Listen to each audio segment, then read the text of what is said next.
आधी रात मोदी ने लगाया रेल मंत्री को फोन। पूरी रात हादसे वाली जगह पर खड़े रहे रेल मंत्री। जमीन पर बैठकर बिताई रात, हर कोई रह गया सन्न। चालू था सिग्नल तो फिर कैसे हो गया हादसा। हो गया बहुत बड़ा खुलासा। ट्रेन हादसे का असली सच आ गया सामने। मोदी ने की बहुत बड़ी कार्रवाई। 128 की रफ्तार से दौड़ रही थी ट्रेन। स्टेशन मास्टर पर बड़ा आरोप। रेल मंत्री ने खाई कसम। पहली बार मोदी को भी आया गुस्सा। उधर शुक्रवार को हुए भीषण रेल हादसे का अब तक का सबसे बड़ा सच सामने आ गया है। क्यों हादसा हुआ था, कौन इसका जिम्मेदार है, सारी बातें पता चल गई हैं। जिसके बाद मोदी का गुस्सा भी 7वें आसमान पर पहुंच गया है। खुद नरेंद्र मोदी हादसे वाली जगह पर पहुंचे थे और जो लोग घायल हुए थे उनसे मुलाकात की थी और हर संभव मदद का भरोसा दिलाया था। लेकिन जब मोदी वहां से वापस दिल्ली पहुंच गए तब भी उनका मन हादसे वाली जगह पर ही लगा हुआ था। जिसके बाद उन्होंने बिना देरी किए एक बार फिर रेल मंत्री को फोन लगाया और सख्त आदेश दे दिया।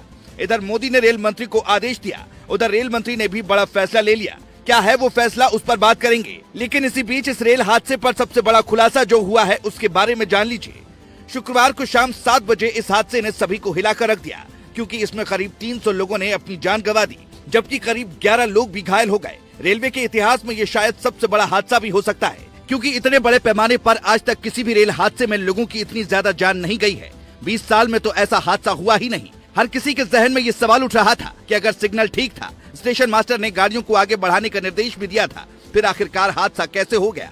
मीडिया रिपोर्ट के मुताबिक अभी तक की जांच में ये बात पता चली है कि रेलवे ट्रैक पर जिससे गाड़ियों का रूट बदला जाता है उसमें खराबी आई थी। मिली जानकारी के मुताबिक ट्रेन की लाइन बदल दी गई थी, लेकिन इसके बावजूद असल में ट्रेन का ट्रैक बदला ही नहीं था, जिसकी वजह से यात्रियों से भरी ट्रेन सीधे जाकर मालगाड़ी के ऊपर चढ़ गई थी। यानी ट्रैक पर चेंजर की खराबी आई थी, जिसकी वजह से ये हादसा हुआ। लेकिन ऐसा कैसे हो गया, क्योंकि कंप्यूटर में तो सब कुछ ठीक दिख रहा था। इस बात की अब जांच की जा रही है। अब जांच के बाद ही पता चल पाएगा कि असल में क्या दिक्कत आई थी और इसका असली गुनहगार कौन है।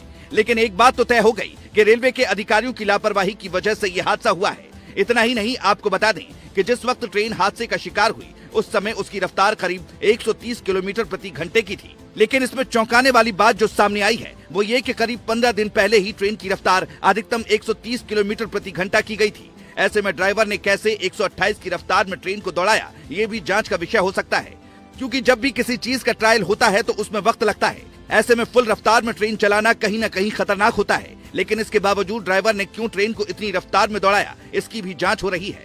कुल मिलाकर ओडिशा में हुआ हादसा कोई छोटा मोटा हादसा नहीं, बल्कि बहुत बड़ा हादसा है, क्योंकि इस दुर्घटना में कोरोमंडल एक्सप्रेस के 12 डिब्बे पटरी से उतर गए थे। इनमें कुछ डिब्बे दूसरी पटरी पर भी चले गए थे। इस हादसे के बाद लगातार रेस्क्यू ऑपरेशन जारी है और करीब करीब रेस्क्यू पूरा भी कर लिया गया है और सभी घायलों को अस्पताल में भर्ती करा दिया गया है, जबकि जिन लोगों की जान गई है उनके परिजनों को शव सौंपे जा रहे हैं। इसी बीच नरेंद्र मोदी ने रेल मंत्री को भी फोन लगाया और उनसे वहां पर मौजूदा हालात कैसे हैं इसके बारे में बाकायदा जानकारी ली। बता दें कि रेल मंत्री करीब 24 घंटे तक हादसे वाली जगह पर मौजूद रहे। रात के वक्त हादसा हुआ था, जहां वो सुबह के समय हादसे वाली जगह पहुंचे थे और वो पूरे दिन और साथ में पूरी रात हादसे वाली जगह पर ही रहे और राहत बचाव कार्य अपनी आंखों के सामने ही करवाया।